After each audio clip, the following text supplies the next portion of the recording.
talking to Gerald the Boss Man. Show had a great show for you today. I'm a great guest. He covers the Clippers for the Athletic LA. My man, Jovan Buha, comes on the show with me in Nashville. Now we get in Atlanta with me. Jovan, happy birthday to you, my good brother. How are things out there in California, man? Things are great, man. I can't complain. Thank you for the birthday wish. Yes, indeed. Getting older by the day, which is a good thing. If you're not getting older, that means you're not here, so that's good. So it's a good thing, man. And the Clippers, man. How do you see these guys playing this year? I just saw one of your articles. It can be a success already, no matter what they do. Because I feel like this year, it's like one of them years. Like, hey, if we're good, we're good. If we're not, we're not. Because we have all this cap space next summer, and all these guys are free agents, so we can throw at people and rebuild our franchise next summer and set some cornerstones for our future going forward. Yeah, I mean, basically the kind of point of the story I wrote today was I think any way you look at this season, if you're a Clippers fan or if you're part of the front office or the organization, like I think this season, they're playing with house money. Like there is no really downside to this season, barring like a catastrophic injury to one of their young guys, because the expectations are very low. I think they're right now projected as like the 11th seed in the West, according to Las Vegas and most preseason projections from different NBA experts. So it's like at that kind of point, like if they make the playoffs, which I think they can, if everything goes right in a best case scenario, then they're that scrappy underdog team that overachieved and no one believed in them and blah, blah, blah. And, everything's cool. If they miss the playoffs, well, they're not projected to make the playoffs, so it doesn't really matter. And then on top of that, they owe Boston a lottery protected first-round pick over the next couple of seasons. So there's actually incentive for them to miss the playoffs this season. So if they miss the playoffs, they get to keep their lottery pick. And then go into next summer with a bunch of cap space, the possibility of signing not just one, but potentially two stars to go along with Shai Gilgeous-Alexander, potentially Tobias Harris if they keep him. So I think they're in a really good spot where they have a really deep team. They don't have a traditional star, but they have Tobias Harris, Lou Williams, Danilo Gallinari. They have some players. That's not even to mention like Pat Beverly, Avery Bradley, Montrezl Harrell, Marcin Gortat. Like they have a very deep team. No one really like jumps out at you, like it's going to be necessarily an all-star, but we've seen it in the past with teams like Houston before they got James Harden, with that Denver team with Andre Iguodala, who was probably better than anyone on this team, but that was kind of another team that was built on their depth. So I think there is a blueprint for them to make the playoffs. I would not bet on it, but I do think like it wouldn't surprise me. Like I know some people are going to be shocked if they somehow make the playoffs. It would not surprise me. But I just think that they're in this great position where they are set up for the now and the future. I think they are better than people are kind of expecting, and it's going to be a super interesting season. What reminds me of a team Doc Rivers had? I think it was that 1999-2000 season when he had all those guys in Orlando.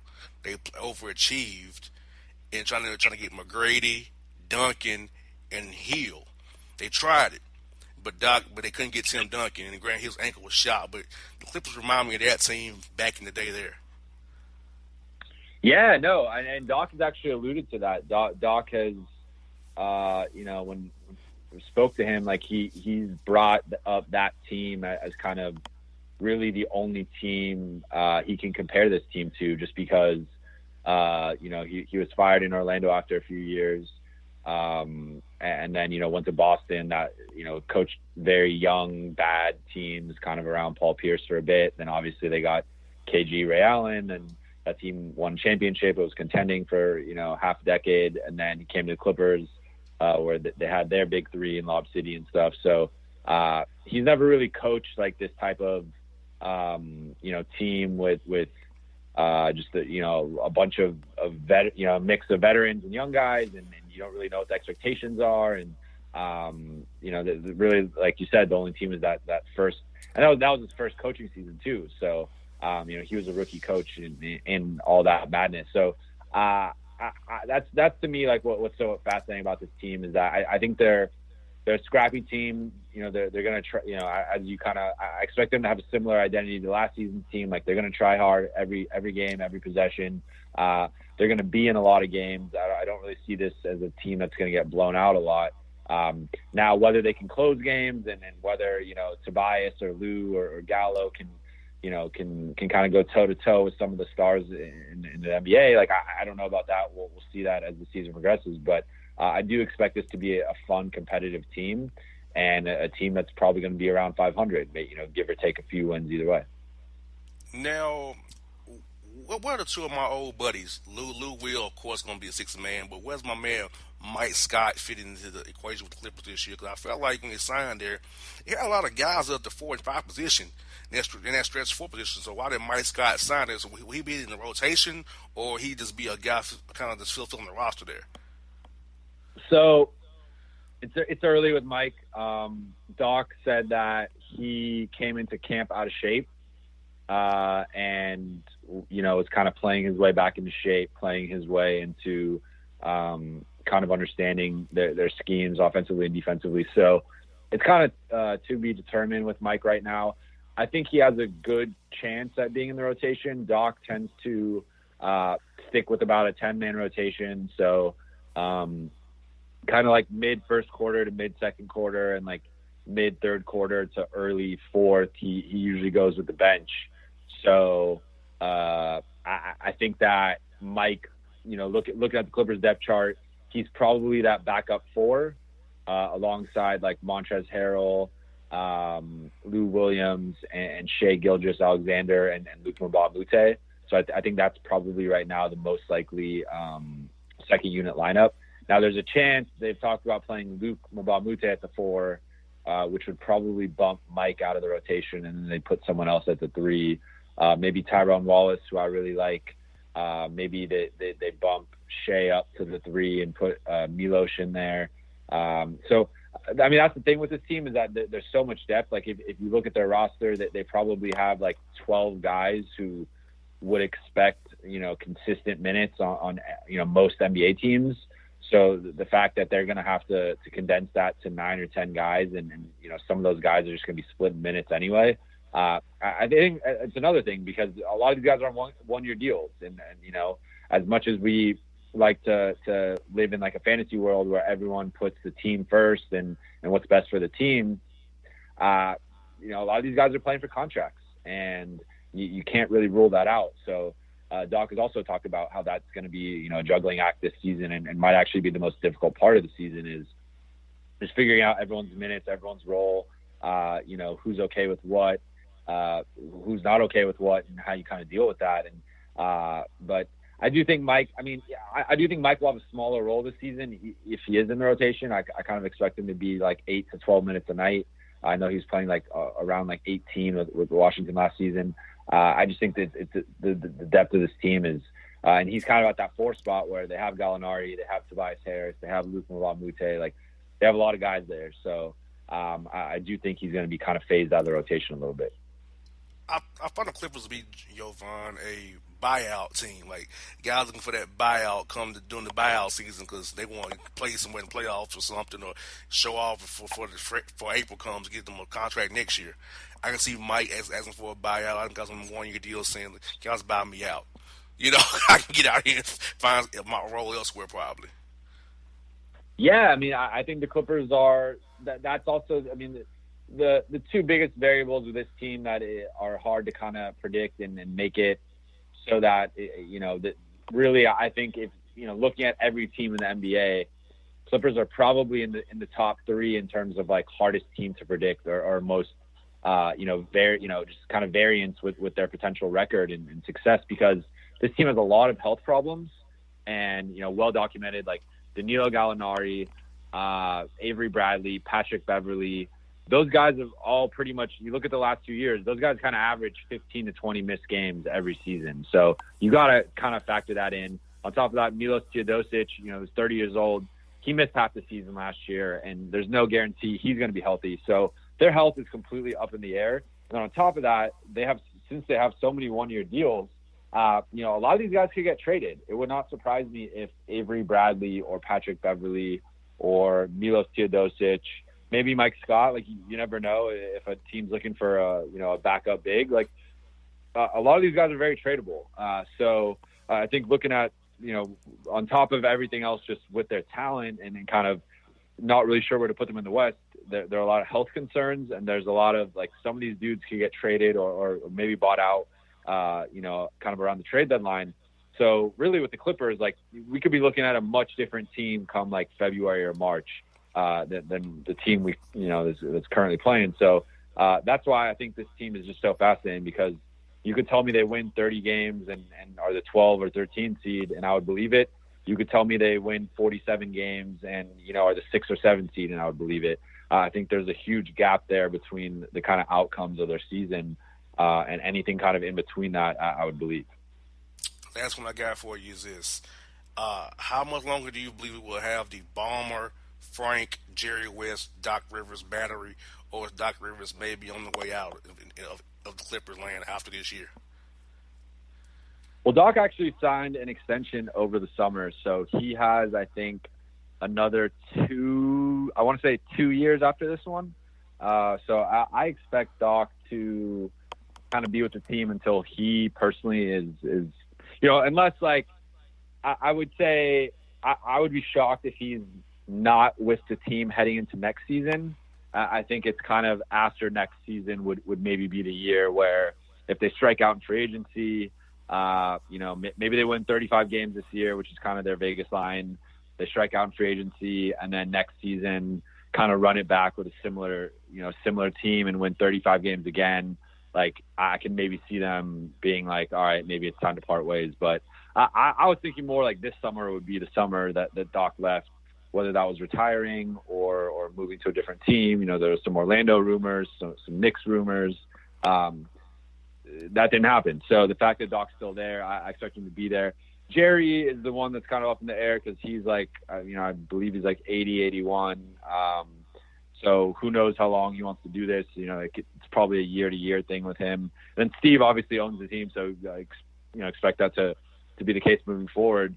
And now they're working on that Inglewood deal, which is going to be really fascinating to see. I know a lot of people are opposed to it. They've got a lot of pushback on it, but seems like they've just continued in the process of it, and have had a couple things signed with a couple bills signed with it. So that would be coming in 2024 when their Staples Center lease is up. So I think overall the future of the Clippers it's an exciting time. It's just kind of back to that kind of middle ground for now, and we don't know how long they're going to be in that state. Yes, indeed. Hey, man, great insight on the Clippers, man. I look forward to it. I know with the Hawks here, I know we ain't gonna be good this year, so I'm already waiting for that. So get that high draft pick, Hawks, because we not gonna be good. Exactly. Yes, indeed. Well, man, happy birthday to you, Jovan. Look to talk to you again down the road, my good bud. Hopefully, I'll see you when you come to LA on the 28th of January. There, man. All right, awesome, man. Yeah, let me know. Sure will, brother. Hey, have a good one. Talk to you real soon, my man. All right, appreciate it, man. Talk soon. No doubt, folks. That's Jovan Buha here on the Bossman Show from Athletic LA.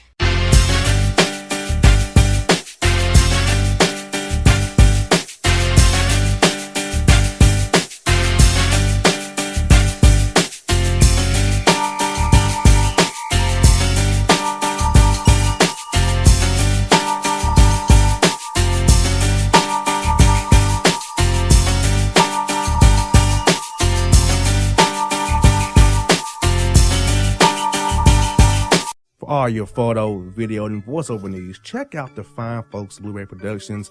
They will take good care of you. If you don't believe me, you can see for yourself. Check out their work at blueberryproductions.tv, the Facebook page, Blueberry Productions, also a Vimeo page, a YouTube page, and it's Blueberry, BLUBERRY, Prod on Twitter. Check them out today. Blueberry Productions, great people, great work, great service. Hey there, your yard took a real beating this summer. Luckily, Scott's Turf Builder Winter Guard has your back. Just feed your grass with Scott's again this fall when the air is cool and the soil is warm. It's the perfect time to give your lawn a boost. If you do, Winter Guard will give your yard the nourishment it needs to help weak, thin grass recover and support root growth, giving you a greener, more resilient lawn both now and next spring. Guaranteed. Grab a bag of Scott's Turf Builder Winter Guard today. You'll be back to barbecuing in no time. This is a Scott's Yard. Hey parents, we all try to be extra careful with our children in the car, but then we get an important call or text. Remember, our children are watching. Make every drive a good example. Be in the zone. Turn off your phone. Visit childrenshospital.vanderbilt.org/BITZ to learn more about our Teen Driver Safety Program. Brought to you by Monroe Carroll Jr. Children's Hospital at Vanderbilt, the Ford Motor Company Fund, and the Allstate Foundation. Hello, my name is Travis Williams, President and CEO of Academics and Athletic Consulting, focusing on educating and empowering tomorrow's collegiate athletic leaders. My passion is for the education and genuine concern and care for today's student athlete. It's the centerpiece of my life's work. A college education, both in and out of the classroom, is a truly rewarding benefit. For more information on AAC, you can go to www.academicsandathleticsconsulting.com. Once again, www.academicsandathleticsconsulting.com. Or you can follow me on Facebook at Academics and Athletic Consulting, or Twitter at Coach TWill24, or Instagram Travis L. Williams 24. Or you can call me at 404-542-6079. Once again, AAC is very proud to partner with J.R. McHenry of the Bossman Radio Show, covering sports and entertainment across the country. Please tune in weekly for informative, entertaining, and expert analysis on today's sports and entertainment topics. Thank you.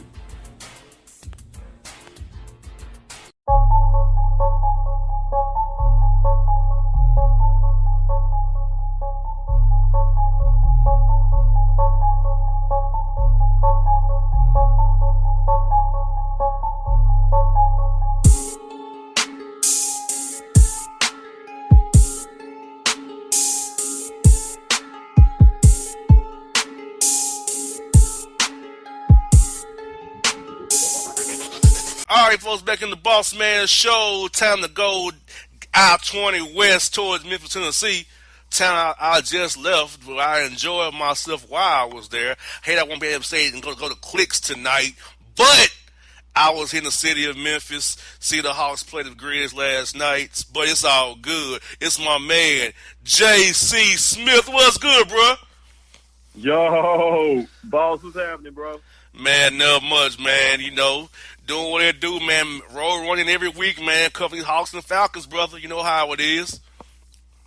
Yes, sir, man. You know, the season is underway, man. We've had, a few games under our belt already so far, man. You know, it's about that time, man. No doubt. Well, bro, I want to talk to you today about this.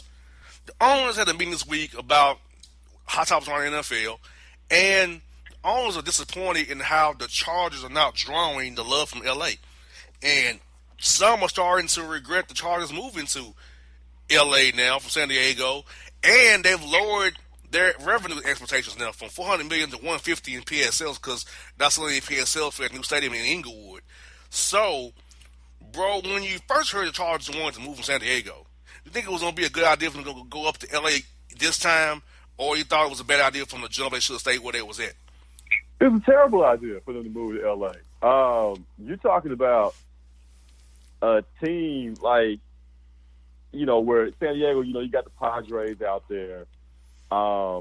They had an NBA team back in the day. San Diego, I want to say San Diego Clippers were an NBA franchise back in the day as well. But, I think that city identified with the Chargers, man. I know they had some down years of late. But, with the team they had, the Chargers have a good football team, man. Good coach, good young nucleus there of players that they can mix in with the veteran Phillip Rivers. But it never made sense to me for them to move to LA, you know, and you talk about the Rams coming also, and if the Chargers were just moving by themselves, you know, a one-team move there to LA, okay, I can see the city rallying around them. But the Rams, being the fact that the Rams were in LA originally, you know, and the history that they have, and the fact that the Rams are the best team in the league, so of course more fans there locally are going to, you know, going to support and going to rally behind the Rams because they're awesome. The Chargers were always going to be the side piece team in LA. You know what I'm saying? Exactly. Because I mean, they were always going to be the side piece. The Rams are wifey, and the Chargers they're side piece, man.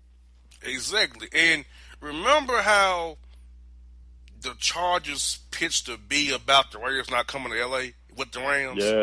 Yes. The NFL is probably kicking themselves. We should let the Chargers go to either Vegas or stay in San Diego. Let the Raiders come down from Oakland and be in the LA Rams and the Raiders again, because that would have had LA really popping with the Raiders and Rams fans and the factions down there. Because the Chargers, to me, are playing 16 road games this year, as always. Because I kind of remember how when the Houston Oilers was moving into Tennessee, it felt like they had 16 away games. And when they played that year in Memphis, it felt like they was the away team every day. They had to fly to Memphis to play each week. They felt like they was the away team all the time. So I kind of paralleled the Chargers to the Titans. There was a nomad team leaving Houston going to Tennessee before they got to Nashville, finally to the stadium up there. And the Chargers now in L.A. kind of like, why are we here? We should have never left where we was at. Exactly, bro. You know what I'm saying? Like, you never know what you got till it's gone, man. And I think it's a situation where both parties feel like, hey, maybe we should have stayed at home where we were at. You know, the franchise ownership at the time, you know, we're looking for a new stadium. The fans didn't really want to, you know, put in as far as the taxes to pay for a stadium, considering the fact that the Chargers were not really producing anything on the field. But now I think both parties wish that, hey, they could have came up with an agreement there, you know, because the Chargers just seem out of place in L.A. It just doesn't seem right, you know. You know, they're the San Diego Chargers. They're never going to be the L.A. Chargers. They're always going to be the San Diego Chargers in my mind, man. And you referred to the Titans 1 year here, you know, which felt like I said, never felt like a home game because the ownership, Bud Adams, at the time, you know, everything that was happening in Houston. I remember that final year of the Oilers in Houston and how the fans weren't coming out and they were wearing the brown paper bags over their face. And they were so disappointed, you know, how the team was doing and the fact that they were moving. And so, you know, this whole thought that they would come up here and, you know, Memphis was starving for an NFL franchise, you know, at the time because they remember Memphis put in a bid to have an NFL team back during the time that Jacksonville and Carolina had one. Memphis was in that mix also. They lost out. Yeah, they lost out in the final round, and the franchise ended up going to Jacksonville and Carolina. Memphis was right there in the mix for one. So, you know, Bud Adams thought, hey, you know, we'll wait here for a year, you know, and see how things go. And, you know, Memphis fans, you know, there was no attachment to this team. You know, we knew they were just a rental.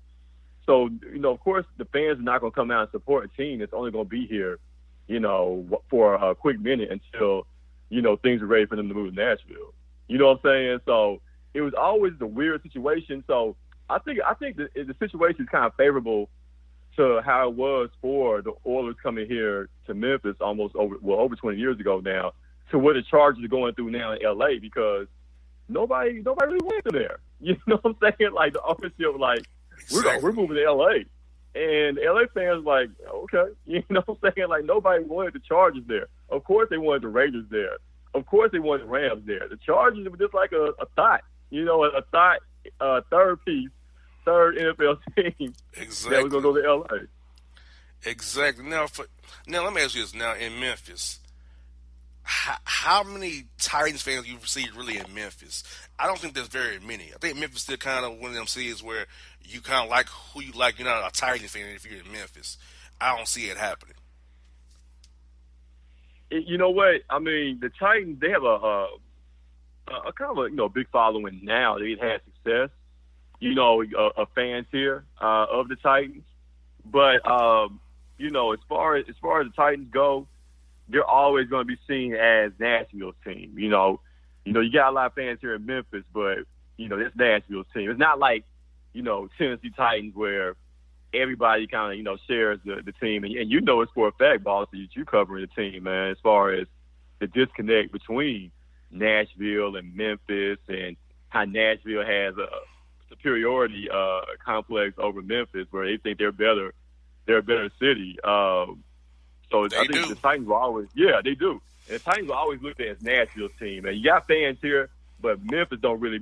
There's more Cowboy fans in Memphis than it is Titans fans. So that pretty much sums it up right there. Now, for the people back in Houston that when you grew up with, are there any? Did any of them become Titan fans, or they say screw this team, and now they all Texans fans? They don't think about the Titans no more. Basically, that about sums it up, boss. It's a situation kind of a la to the Cleveland Browns when they lost their team. When Art Modell moved the team to Baltimore. It was kind of like, the hell with that franchise. Those Cleveland fans at the time, we're not going to become fans of Baltimore Ravens until they got their own team. The second reincarnation of the Browns. About a few years later there. That's the same situation with Houston. They lost the Oilers in '95. Was last year in Houston, and then by 2002, 7 years later, you had the Texans. So it was a situation like I can't think of any of my friends living in Houston at the time that were Oilers fans now being Titans fans. It didn't carry over like that. They pretty much said the hell with Bud Adams, the hell with the Oilers / Titans, and they waited until they got their own franchise, and now everybody's pretty much supporting the Texans now. Now, I will say this, and it's coming up soon here, JC. In 2029, the lease at Nissan Stadium runs out for the Titans. So when Nashville going to build them a new stadium, or they going to move out? It's the clock is ticking. Think about it. It's going to be a 30-year lease that quick. It's going to be over. So Nissan Stadium, Jacksonville, at the Gator Bowl, as I call it, Carolina. I mean, those stadiums are always in the league right now. You need to do something about them to keep your team in that town, because teams want new build like the Georgia Dome, built in '92, blown up in 2018. Man. So hey, man, yeah. The Titans might not be in Nashville that much longer if Nashville upon there for a new stadium for them boys come to 2029. Nashville, they got money. Of course they don't want to lose their franchise, so of course they'll it'll be a little kind of tug and pull going on between the sides there, but eventually they'll get a deal done to get a new stadium there. It's funny you would mention the fact about the Georgia Dome, man. I can remember. It's to show you how old I am. I can remember watching. I think it was like a preseason game. The first game at the Georgia Dome. You know what I'm saying? It's like '93. 92. The first game at it was '92. Okay, '92, man. Yeah, I was 5 then. Game. Yeah, man. Like, and prime time was still on the roster and everything, man. Like, and that was like the brand new, spanking, sparkling Georgia Dome, and I remember the announcers talking about how great the stadium was and all that, man. And then fast forward now, it seemed like it was just yesterday, man. But that was over 25 years, 26 years ago. Yeah, look, bro, I'm gonna tell you how deep I go with it. My pops took me to a Falcon game at the old Fulton County Stadium. It's now a parking lot now for Turner Field. Hey, man. In '91. We getting old, man. Exactly. Exactly. Old, man. Yes, exactly. Well, bruh, I hate I can't be in town night for clicks, but tell the people what that's going on that I'm missing their clicks tonight off there on Malcolm Way for our people out there in Memphis who love the Bossman show. Man, we got something special going on tonight, boss. We going, Three Kings, we definitely, we care, we show love and support whenever we can, man. Of course, the month of October is Breast Cancer Awareness Month. So, we're going to definitely show our love and support, man, for breast cancer awareness, man. We got something big coming up tonight, man, where we're going to have the pink shirts and we're going to do some other prizes and giveaways, man. Just show love to all the survivors and everybody that's gone through the struggle, man, to try to beat this monster that is cancer. So we're going to definitely turn up. It's called Turn Up for the Pink. Tonight, man, everybody come on out. We're going to have fun, have a good time, and, we're going to be supporting a good cause, man. No doubt. We're looking forward to be back in Memphis on November 10th, for the Sixers game. So hopefully the Saturday nights I'll get to go and enjoy the vibe at Clicks live and in color one more time in the month of November, bro. Looking forward to that. No doubt. It's going down, my guy. No doubt, folks. This is my man, J.C. Smith, here on the Bossman Show.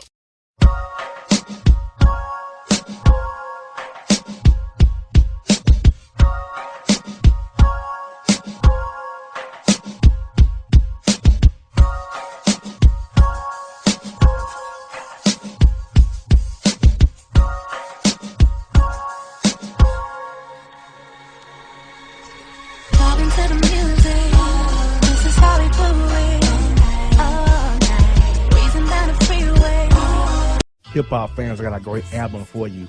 The debut album from Family Grind ENT, True Speech and 313 Fresh. We're going to give you 2 discs, 33 songs of pure, genuine hip-hop. Albums available on iTunes, Amazon, Google Play, illstreetrex.com, and streaming live right now on Rhapsody, Beats Music, Spotify, Xbox Music, Slacker Radio, and SoundCloud. Check them out today. True Speech and 313 Fresh. Family Grind ENT. Believe in it. Get it. A gorgeous tan from Suntan City gives you an inner glow that relights the fire when you run into your first crush. Vicky, who was that? An old boyfriend. Lucky you just tanned at Suntan City. Lucky he's single. We're doing lunch tomorrow. Won't be single for long then. During Tour of the City, try all 5 tans, including spray tan, for just $4.99. Restrictions may apply. Click to buy now. Suntan City, let yourself shine. When you're a teen, you finally get to make some of your own decisions. Who are you going to hang out with? What do you want to be? Are you going to glance at that text while driving? Remember, a split second is all it takes for something tragic to happen. Be in the zone. Turn off your phone. Visit childrenshospital.vanderbilt.org/BITZ to learn more about our teen driver safety program. Brought to you by Monroe Carroll Jr. Children's Hospital at Vanderbilt, the Ford Motor Company Fund, and the Allstate Foundation. It's maybe the night that my dreams might let me know. All the stars are closer. All the stars are closer. Tell me what you gonna do to me. Confrontation ain't nothing new to me. You could bring a bullet, bring a sword, bring a morgue, but you can't bring the truth to me. Alexa, play Kendrick Lamar and SZA. Okay. Maybe the night that my dreams might let me know. All the stars are closer. With Amazon Music, a voice is all you need. Get tens of millions of songs. Download the Amazon Music app today. Yeah, it's your man JC, the host with the most, baby, and it goes down each and every Saturday night right here in the city of Memphis. That's right, y'all. It goes down at Clicks Sports Bar Memphis, baby.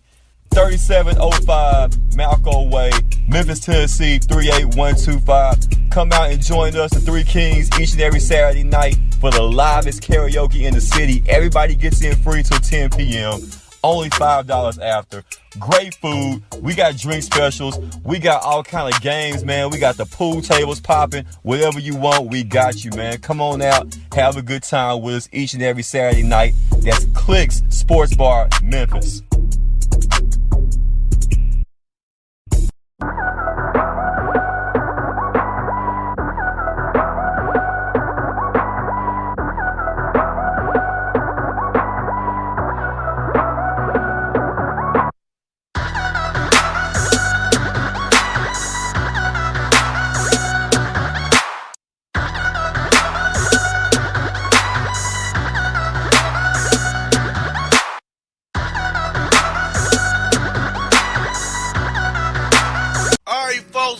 Bossman Show, another week of bad takes with my girl Jay Monique here on the Bossman Show with me. Jay, what's popping with you this week? Hey, what's going on, everyone? Hey, everything is good on this end. I'm just traveling the world, covering these Hawks and Falcons as nobody else can. Good deal. Yes, indeed. Well, Jay, we have a lot of bad takes for people this week to get to. First take is this from a Facebook user. I won't say her name. She says this. Hey, beautiful women. Hey, sexy men. Let's get to know each other. Don't send me any nude pics, though. Shoot me 5 or 10. Let me know you serious.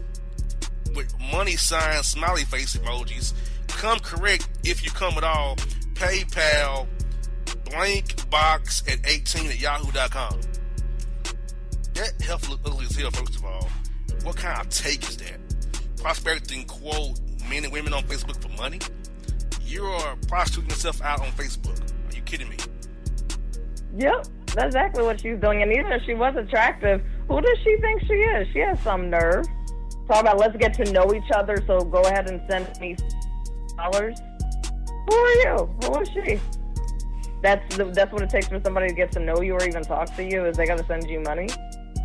Yeah. No. I mean, like, okay, now, who still uses PayPal still? I thought people use the Cash App now. I ain't gonna lie, I use both. I use both PayPal and Cash App. Okay. Cause I know me, I mean, I use, like I said, I don't even use none of it. I make it simple. I'm old school. I'll make you write me a check. So I'm the complete opposite. I'd rather know the funds are there and have my stuff directly deposited than to trust a check, because a lot of these times anybody can pull out a checkbook, put an amount on there and sign it. It don't mean the money's good. Well, see, for tax purposes, I do it. Because I want to get audited on cash. You know what I'm saying? Because with an audit on cash, I really can't track it. So it's for tracking purposes I use it for. But okay. Because see, remember, up to 3 to 7 years, IRS can audit you. And you got to have records, produce receipts. So with a check, I got a receipt. So what I do is I snapshot that check and put it in a folder. So I know I got it. So okay, well that's smart. So if they audit me, I can account for it. Well, on this day, insert whatever, paid the Bossman radio show for advertising, blah, the amount of blah, blah, blah. I can prove it with that snapshot, folder, stamp. Look here, I even have the old school stamp, Jay, at my desk. The little stamp pad, blah, blah, this date, boom, there we go. So I have all the old school stuff. Yep. That's another bad take. Now, another bad take I got, Jay, is this. Okay, there's a New York Knicks announcer who's announcing an injury for a player named Amari Stoudemire, Jay. Amari Stoudemire is a household name in the NBA circles. The guy got his injury mixed up, Jay. He said he had a bulging disc that'll be treated non-surgically, Jay. Think about this, like, what was his mind on? Because you shouldn't be saying bulging D. It should be bulging disc, not a bulging D. Now, I'm saying D, I don't use the word on the radio here, so I'm using D as a code word for not saying the real word. So, a bulging D disc, they'll be treated non-surgically, people. Now, Jay, this is my thing as a man. If I do have a bulging D, I hope it will be treated non-surgically by being with a woman, hopefully. That's how I treat that. A basketball player should not be out with a bulging D injury. Never. I'm just saying. But where on his mind, Jay, to say the words bulging D disc and they'll be treated non-surgically when he's on TV giving that thing on MSG?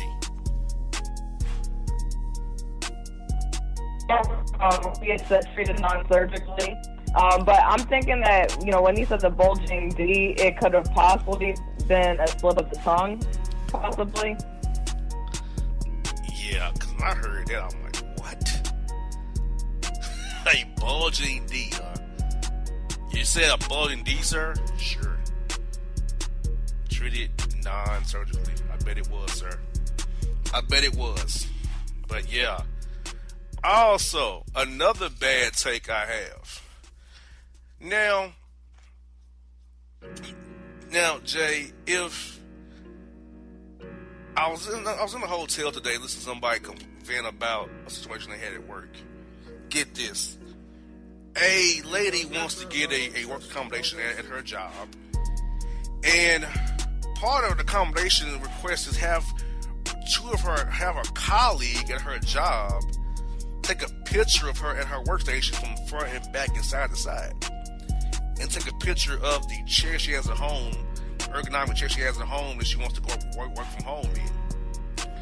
And that they will assess her and they won't help her buy a new chair. I heard so many bad takes about this, Jay. First of all, that's a violation of HIPAA, privacy laws. Why would she want a colleague to take a picture of her at her workstation, starting all kind of room like, what's wrong with Jane or whoever her name is? What's wrong with Jane? What's wrong with her? Why she has to take pictures of her at her workstation? And then she comes out with this weird ass chair, making her a sideshow. So I'm like, just hearing her on the phone explaining this before she's talking to, I'm like, damn, all these bad takes about her job. Like, why would you want somebody in your business like that? You went to HR privately. Now you're trying to get other people involved in her business by having them take a picture of her in her workstation. That is asking for the grapevine to be talking. She becomes office fodder. Like, what's going on? To me, it's so stupid.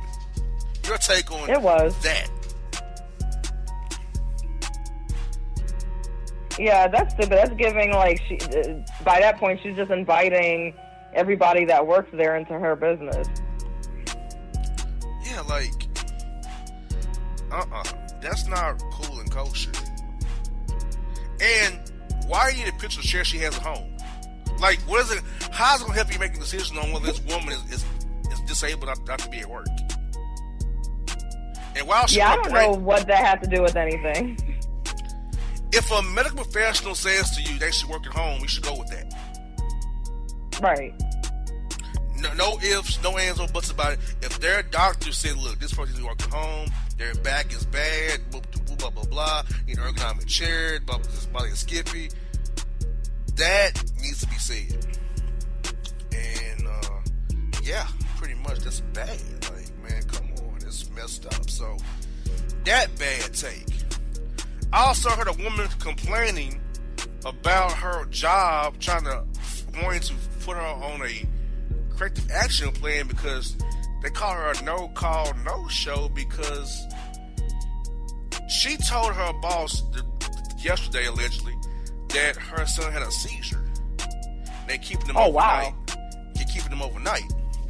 So she assumed that the boss understood she wouldn't come into work because her son is in the hospital, and she said he had a seizure today before they would keep him overnight and meet him in the hospital.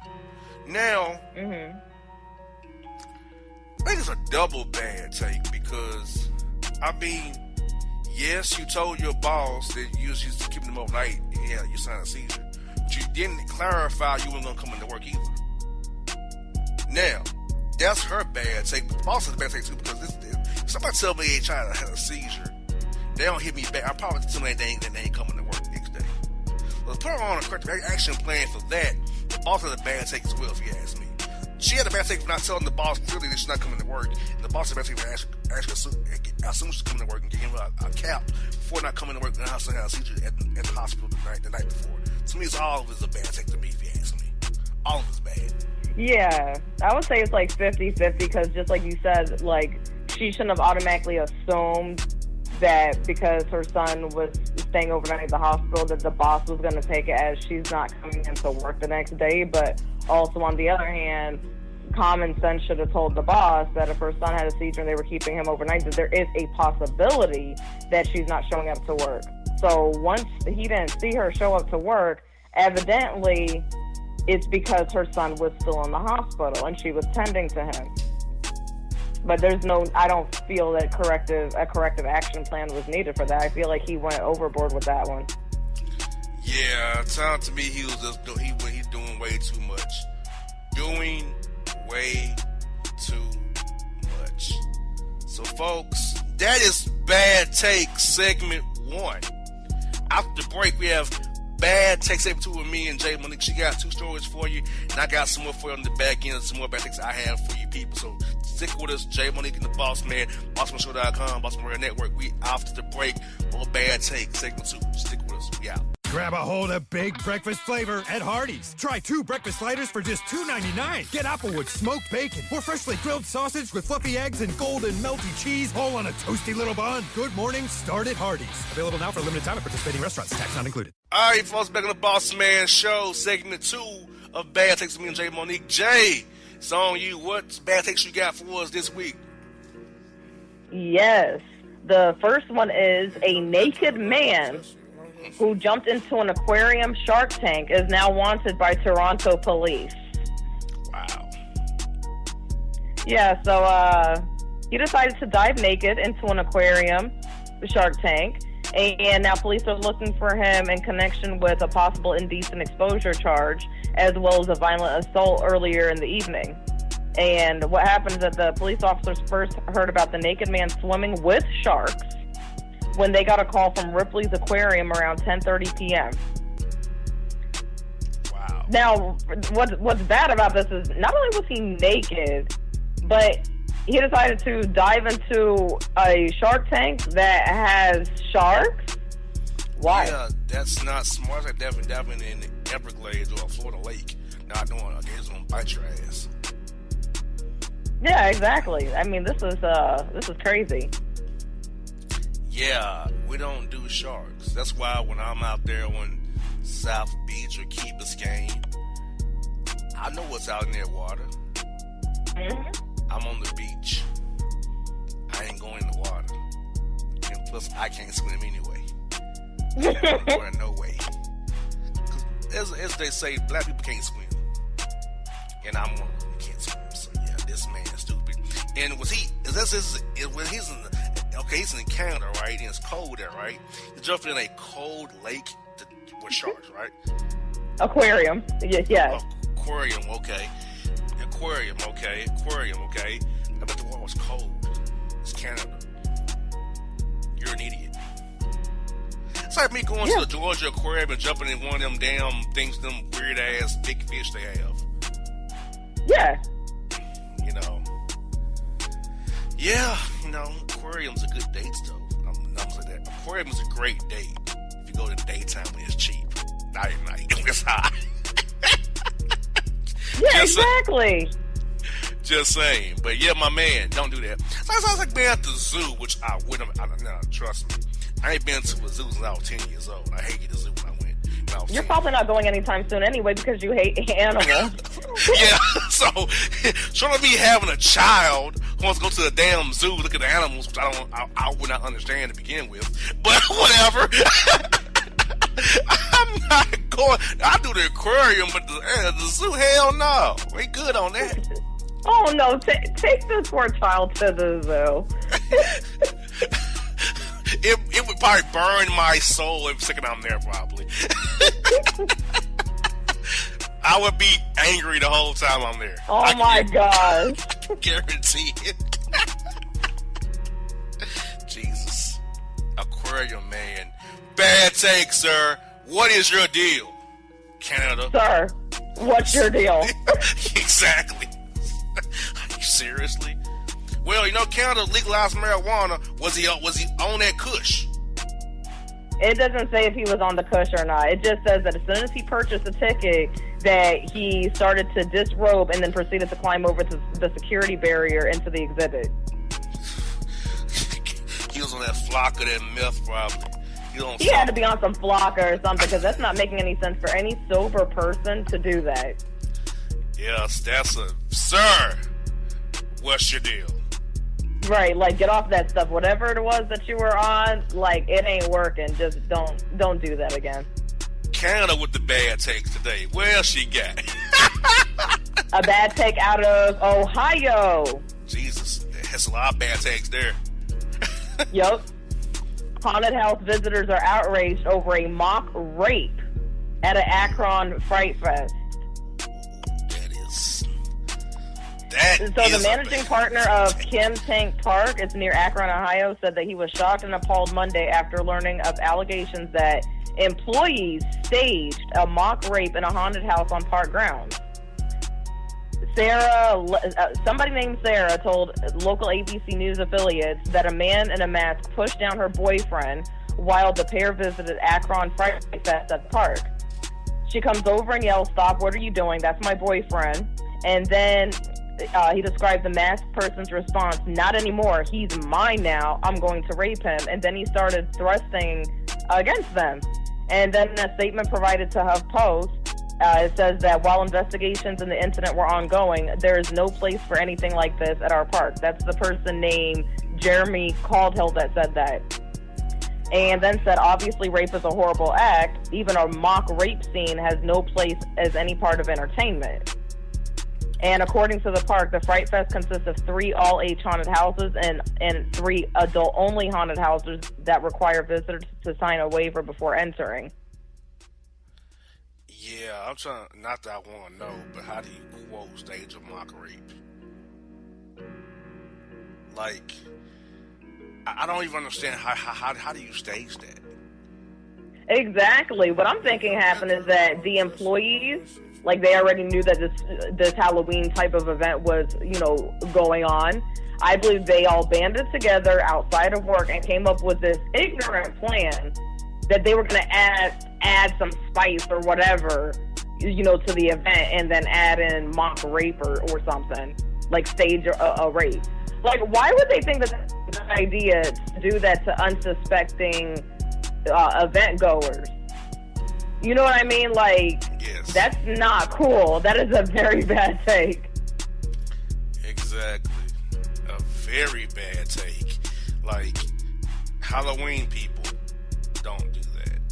Also, speaking of Halloween, I don't know if I touched this or not. Maybe I have. You know this is a bad take? Because, see, Jay, I got some emails about Halloween parties and different things for people at work. I don't know if I touched on this or not before, but if I have, just forgive me. To me, it's a bad take to dress up for Halloween at work. That's a bad take. Just is. It's a bad take. Don't send me emails about that. Also, I don't want to go to quote, and this is going to be funny when we talk about this, boo at the zoo, okay? I'm not interested in going to quote boo at the zoo. They make the zoo a haunted house. I'm not going to, why? Why would I want to go to a quote haunted zoo of all places? Why? Oh, you know what's even worse than a haunted zoo?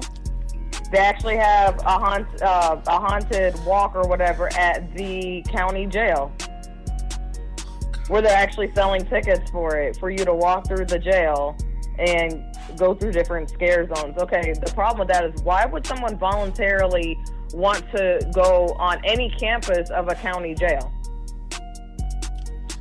For some reason that they talk about that loser show where dudes go to jail just to see how it is. Did you tell me about that dumb show? Did you tell me about that? I'm not sure. I do know that they have. Okay, yes, I think so. Yes. It's called, what do you call it? 60 Days In. They got like 3 seasons out right now, where these volunteer participants go into the county jail as an inmate for 60 days voluntarily, so they can see what jail is like and see what's going on as far as how are drugs and weapons and phones getting into the jails. That wouldn't be me. I'm not signing up for jail. I didn't do anything wrong, so why should I voluntarily sign up to be in jail? Yeah, people don't make any sense. I don't get people. Neither do I. Also, another bad take. In Kentucky, a man was arrested for destroying the voting machine because he didn't know how to work it. Like, what? How do you destroy a voting machine? How does this happen? I don't understand. How does one destroy a quote voting machine? I'm wondering the same thing. Whether he knew how to use it or not, it's like, Oh, like, what did he do? Like, did he just, like, throw the voting machine down? Did he smash it? How does one just destroy a voting machine? I don't understand that take. Like, how do you, I don't, when I read the story, I'm like, this is a terrible take. He said the man became belligerent after not understanding how to work the machine. He picked it up and threw it across the voting room. He threw the machine across the voting room? He sure did. Well, that more explains how the machine got destroyed. It's like some Allen would do. Yeah, that does sound like something he would do. But I mean, why couldn't the man just ask for help? They usually have like clerks on standby if you need any type of assistance with voting. Yeah, he's in Kentucky. His vote probably wasn't needed anyway. You know what? What? His vote doesn't count in Kentucky. Wow. Based on what county he was in, he wouldn't vote for nothing that me and you stand for. He's voting I don't know how to work this fight. And then he just threw it across the room. Like, what? Yeah, based on the town he was in, he wouldn't vote for nothing me and you stand for. His vote don't matter no way. He needs to be in the jail somewhere. And a final take on voting before we go today.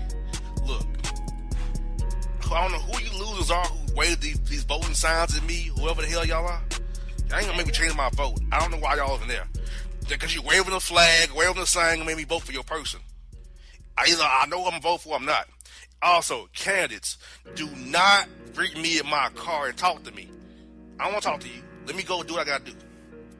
So, voting sign losers and candidates, don't attack people at the cars. Because they like, I'm not voting for your ass. Screw you.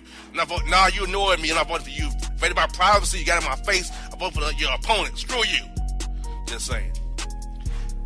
So, Jay, do you have any final takes or thoughts on today's segments with voting and this ridiculous GOP throwing his voting machine at people? They couldn't work it. Yes.